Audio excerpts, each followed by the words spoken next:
नमस्कार. देवभक्ती या यूट्यूब चॅनलवर सर्वांचं मनापासून स्वागत आहे.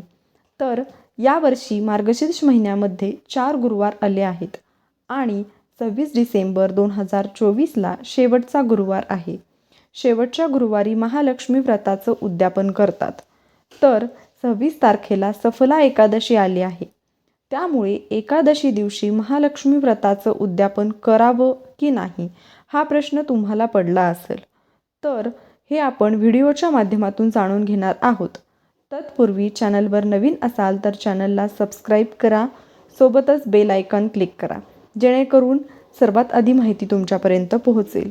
तर एकादशी दिवशी देवाचा पण उपवास असतो का, किंवा देवीला नैवेद्य काय अर्पण करावा हा प्रश्न तुम्हाला पडला असेल. तर मैत्रिणींनो, ज्यांचा एकादशीचा उपवास असेल त्यांनी लक्ष्मी व्रताची पूजा नेहमीसारखी करावी. म्हणजेच तुम्ही लक्ष्मी व्रताची पूजेची मांडणी करावी, आरती करावी, कहाणी करावी आणि नैवेद्यामध्ये देवीला दूध साखरेचा नैवेद्य दाखवायचा आहे आणि फळांचा नैवेद्यही चालेल.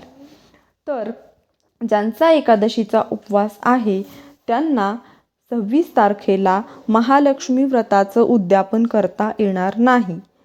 परंतु ज्यांचा एकादशीचा उपवास नाही त्यांनी महालक्ष्मी व्रत करून पूजा करायची. म्हणजे पूजा तुम्ही नेहमी जशी मांडता तशी पूजा मांडायची, आरती करायची, कहाणी करायची आणि संध्याकाळी देवीला तुम्ही जे जेवण बनवाल, म्हणजे तुम्ही नैवेद्यामध्ये किंवा उद्यापनासाठी जे काही तुम्ही ठरवलं असेल ते नैवेद्य देवीला अर्पण करायचं आहे.